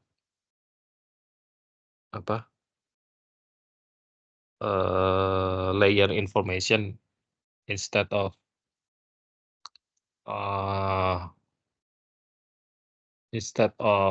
boundary information ya. Cuma kekurangannya karena dia menggunakan model dari log, initial model, maka background model yang kurang tepat itu biasanya bisa menghasilkan bias di hasil output-nya ya. Jadi makanya penting kalau untuk inversion kita perlu lihat low frequency modelnya ya. Apakah hasil output inversi kita di-drive dari low frekuensinya atau di-drive dari seismiknya. Dan biasanya display-nya pure karena hanya positive value ya. Nah, ini contohnya kalau low frequency model, biasanya kita hanya extrapolate dari data log, data sumur. Kalau kita cuma punya 2 sumur di sini, maka cukup diinterpolasi dari kedua sumur ini dengan menggunakan di-guide oleh horizon interpretation kita ya. Kemudian nanti difilter ke low frekuensi yang kita inginkan gitu ya. Cara lain yang biasa digunakan, cara yang standar, ini udah jarang dipakai di sekarang karena sangat model dependent ya ini ya. Tergantung, jadi kalau data sumur kita cuma 1 ya most likely kontrolnya kurang bagus gitu, karena kita hanya interpolation aja. Kalau di sini, biasanya selain, data log sumur, kita gunakan, seismic velocity terutama untuk, propagate ke arah lateral ya. Jadi selain dikontrol oleh horizon aja, tapi dia juga dikontrol oleh trend velocity dari seismik.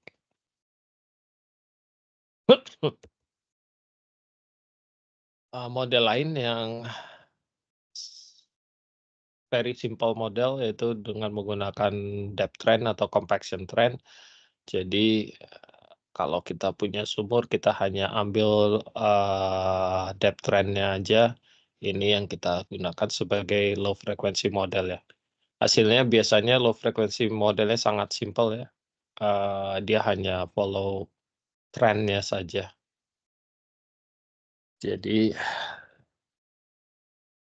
dulu kalau di perusahaan yang lama ada 2 mazhab sih, ada pakai mazhab yang ini atau yang pakai velocity gitu ya.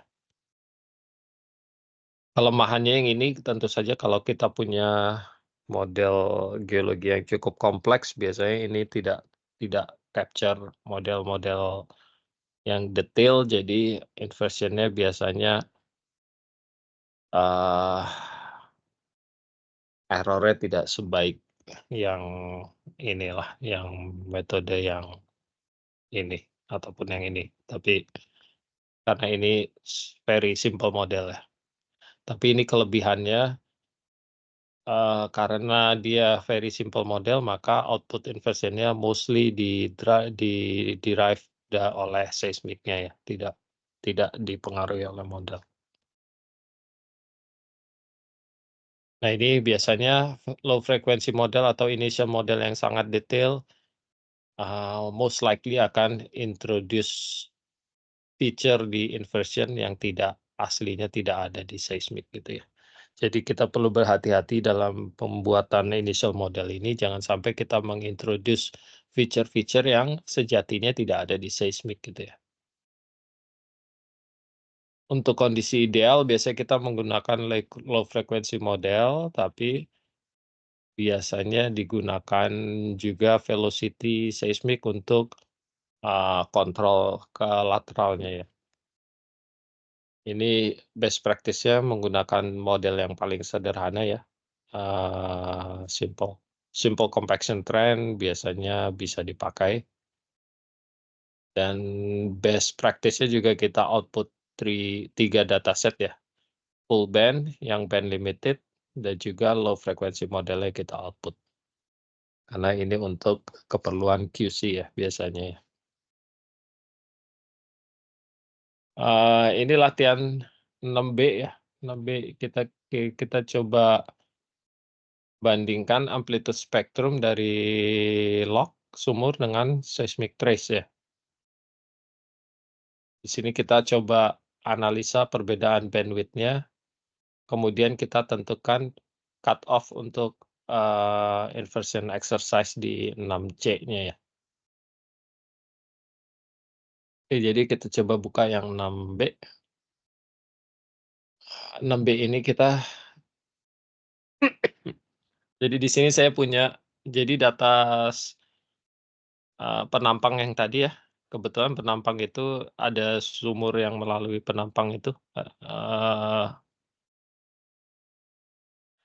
data sumurnya kita load juga AI dari sumur, dan kita load juga data seismiknya ya.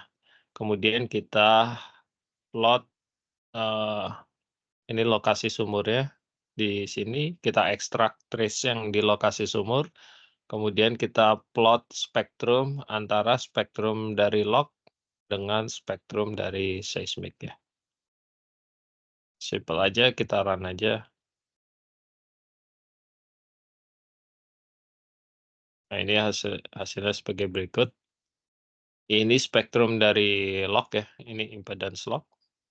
Kalau kita lihat spektrum dari log, dia cukup lebar ya, dari low frequency, very low, ini kan 0 hertz, udah ada datanya, sampai very high ini di atas, ini 200, di atas 100 hertz dia nih masih ada datanya ya. Jadi kita tahu data log cukup lebar bandwidth-nya dari very low, 0 sampai di atas 100 gitu. Kalau kita bandingkan dengan data seismik kita ini cukup band limited ya. Jadi kalau kita ambil di 20 dB down misalkan, di sini bandwidth seismik kita cuma sekitar di sini 8 Hz hingga sampai di sini kurang lebih cuma 44 Hz. Jadi antara 8 hingga 45 Hz lah ya data bandwidth seismik kita sebenarnya.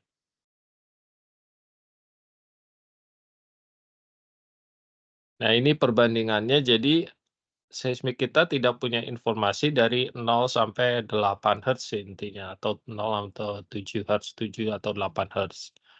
Jadi di inversion latihan seismic inversion nanti kita coba ambil frekuensi 0 sampai 8 ini atau 0 sampai 7 ini dari data lognya ya.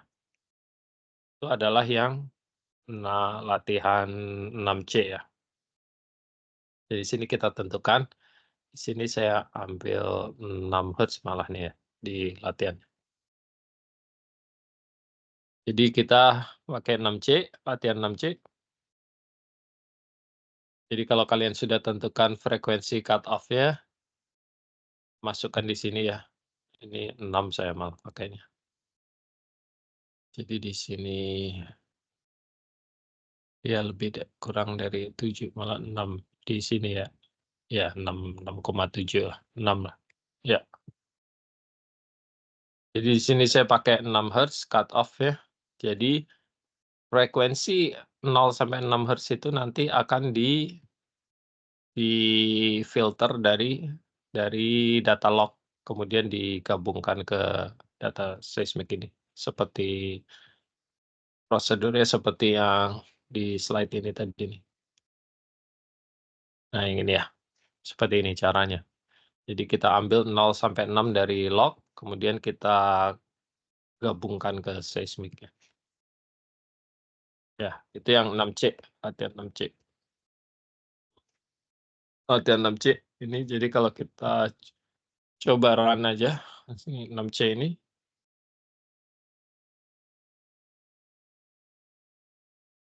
Ya, ini adalah hasil versionnya ya. Jadi ini seismiknya tadi. Di sini saya coba pick beberapa horizon aja, 3 horizon.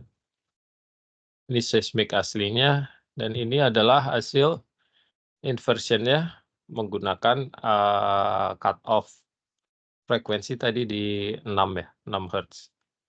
Jadi 6 Hz ke bawah ini saya ambil dari data log. Ah, iya. Oke. Itu ada pertanyaan sejauh ini. Kemudian kalau nggak salah saya plot lognya juga ya. Oh iya, ini pasti error nih. Oh iya, field T. Sebentar, ini harusnya plot spektrumnya juga sih. Sebentar nih. Field T-nya nggak ada ya?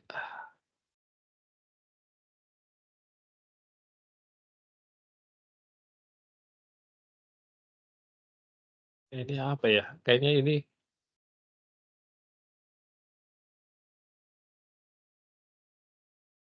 di remove kayaknya sama ini. Filter TF. Frekuensi domain filter.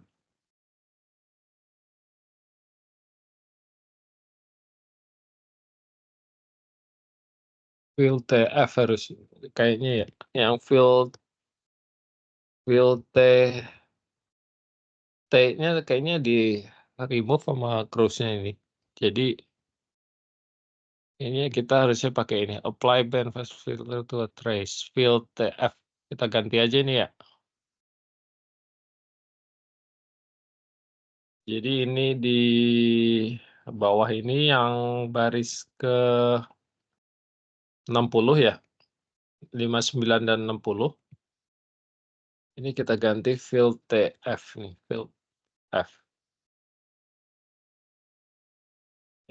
Yang bawahnya juga yang 60 ya. Baris 59 dan 60 ya. Ini apa sih ininya? Sebentar. Field F, trim, T, F min, F max.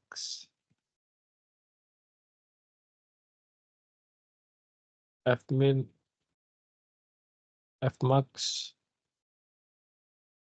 base max.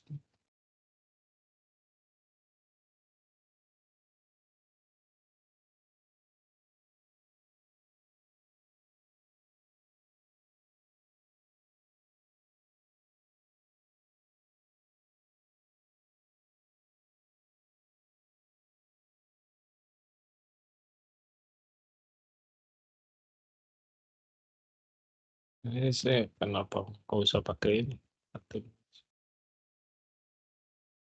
Ini di take out aja 128. Oke, ini kita coba run lagi ya. Saya tutup dulu, kita coba run lagi. Karena harusnya ada spektrum ya. Nah ini.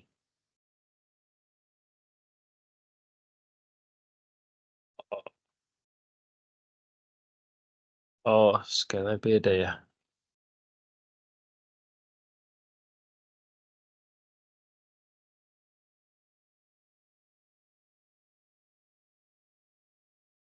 Hmm.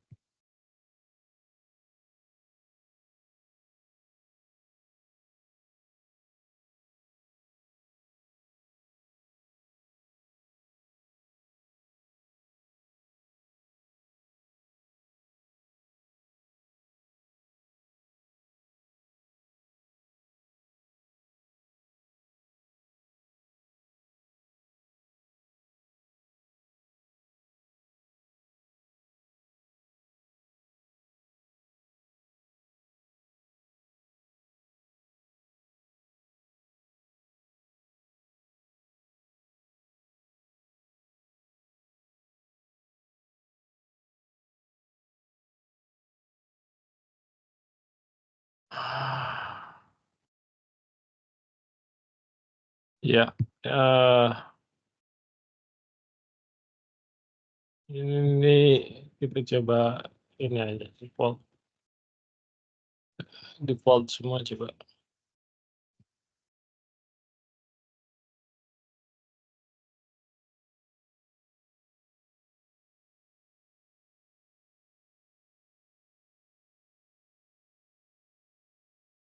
F max nggak mau ya, harus di define.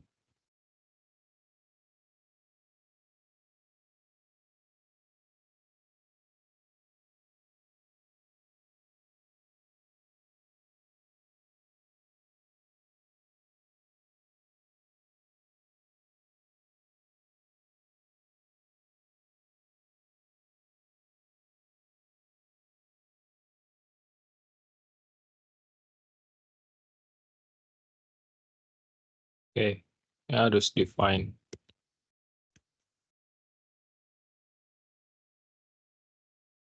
Oh, saya kasih 0.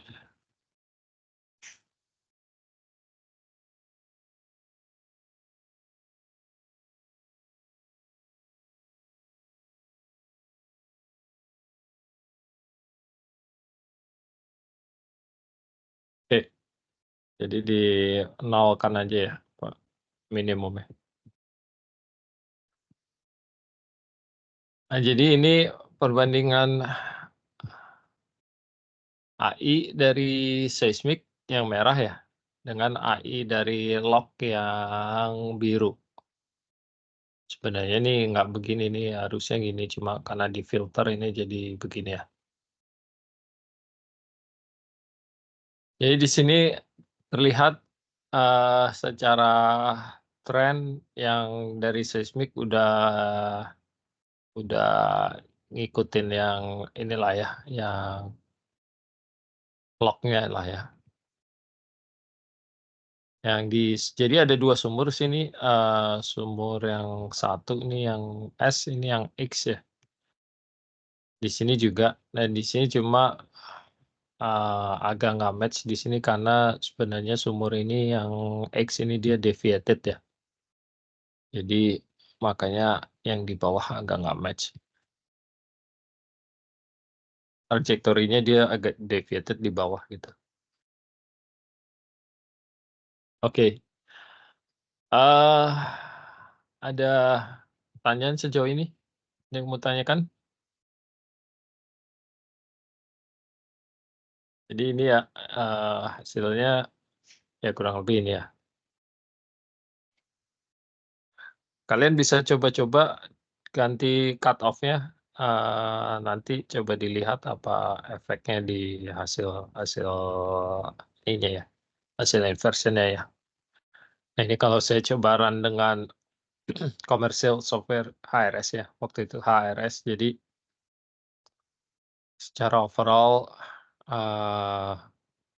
hasilnya comparable lah dengan yang kita buat lah di sini.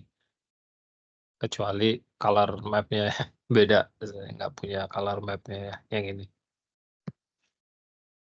Oke, kita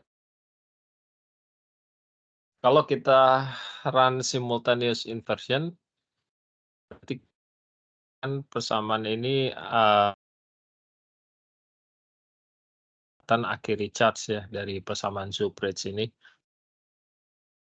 dibagi menjadi 3 term ya, kalau kita pakai 3 suku, 3 term. Yang suku pertama ini adalah suku, VP ya, alpha ini sebenarnya velocity P wave velocity, beta ini adalah shear wave velocity,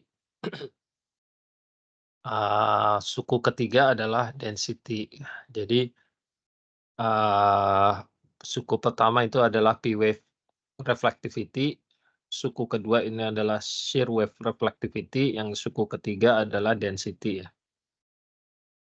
Nah, secara praktis kita tidak ini ya, tidak mengobserv, kontras P wave sendiri, shear wave sendiri, density sendiri gitu ya. Tapi kita, observe perubahan di reflection amplitude sebagai fungsi angle atau offset gitu ya. Jadi kita bisa estimate, P wave, S wave reflectivity dan density dari offset dependent atau angle dependent amplitude sebenarnya. Jadi dari sini kita bisa bagi sebenarnya, reflectivity itu bisa kita estimate dari P wave reflectivity atau P impedance term, S impedance term, dan density term. Jadi untuk menyelesaikan ini sebenarnya kita perlu paling nggak 3 angle stack ya, near, mid, dan far untuk mendapatkan untuk menyelesaikan 3 unknown ini ya. Jadi kita perlu minimum paling nggak 3 angle stack, lebih banyak lebih baik sebenarnya. Jadi syarat kita melakukan simultaneous inversion, kita harus punya angle stack paling nggak 3 angle ya, 3 angle. Nah, ini contohnya, sini kalau saya punya 5 angle stack, berarti di near angle-nya saya ekstrak wavelet sendiri, di mid angle atau near to mid angle, saya ekstrak wavelet sendiri, di mid angle saya ekstrak angle sendiri, di mid to far angle ekstrak wavelet lagi, dan di far angle saya ekstrak wavelet. Dari kelima angle stack dan 5 wavelet ini saya bisa lakukan simultaneous inversion dengan menyelesaikan persamaan akhir charge tadi untuk mendapatkan, P impedance estimate, shear impedance estimate, dan density estimate gitu ya. Dari ketiga elastic property ini saya bisa turunkan lagi hingga mendapatkan Vishell atau Visen atau juga SW ataupun, porosity gitu ya.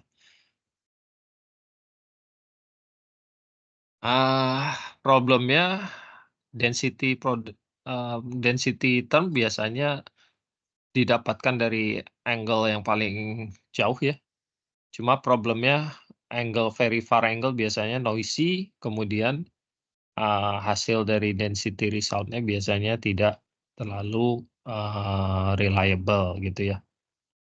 Dengan menggunakan angle atau offset stack yang makin banyak, maka improve, density hasil density inversion yang lebih baik bisa didapatkan gitu ya. Makanya di sini tadi pakai 5 angle ya. Instead of 3 karena supaya bisa mendapatkan density term yang cukup reliable.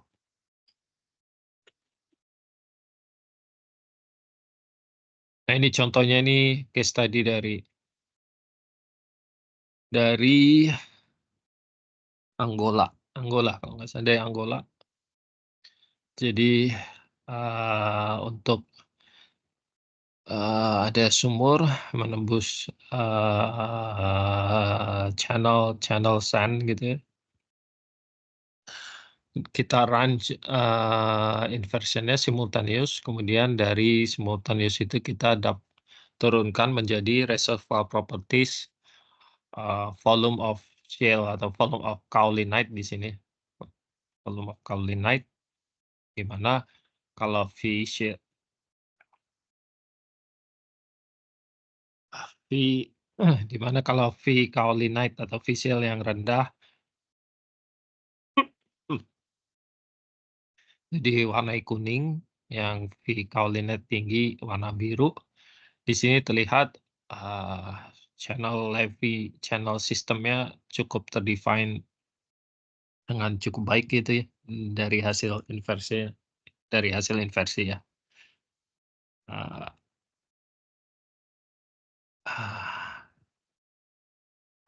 Ya ini contoh case ya. Case lain kalau case lain saya ada juga tapi belum sempat saya masukin sih. Belum sempat ada case lain. Nah, mungkin nanti beberapa pertemuan yang berikutnya saya coba masukin. Oke, itu aja. Ada yang mau ditanyakan sejauh ini? Latihannya semua bisa ya? Maksudnya nggak ada yang error ya? Tadi ini diganti aja ya, yang terakhir ya, pakai field F ya, jangan field T. Di saya muncul Pak Bev. Oke. Ya. Oke, kalau tidak ada pertanyaan untuk minggu ini kita akhiri di sini dulu ya. Minggu depan nanti materi saya kirimkan ke Kang Dadang seperti biasa ya. Baik, Pak. Ya. Oke, sampai di sini dulu. Ya. Ada yang mau tanya? Anis, ngomong aja nih. Kayak Bunis, kayak banyak banget teman-teman. Oh, enggak. Oke. Ya, kita akhiri dulu pertemuan kita sampai di sini. Selamat malam, selamat istirahat semuanya. Assalamualaikum warahmatullahi wabarakatuh. Selamat Sampai malam, ketemu Pak minggu Bev. depan. Ya, Sehat-sehat Pak Bev. ya sama-sama. Sehat-sehat selalu. Izin live ya. Baik, Pak. Selamat malam teman-teman semua. Terima kasih.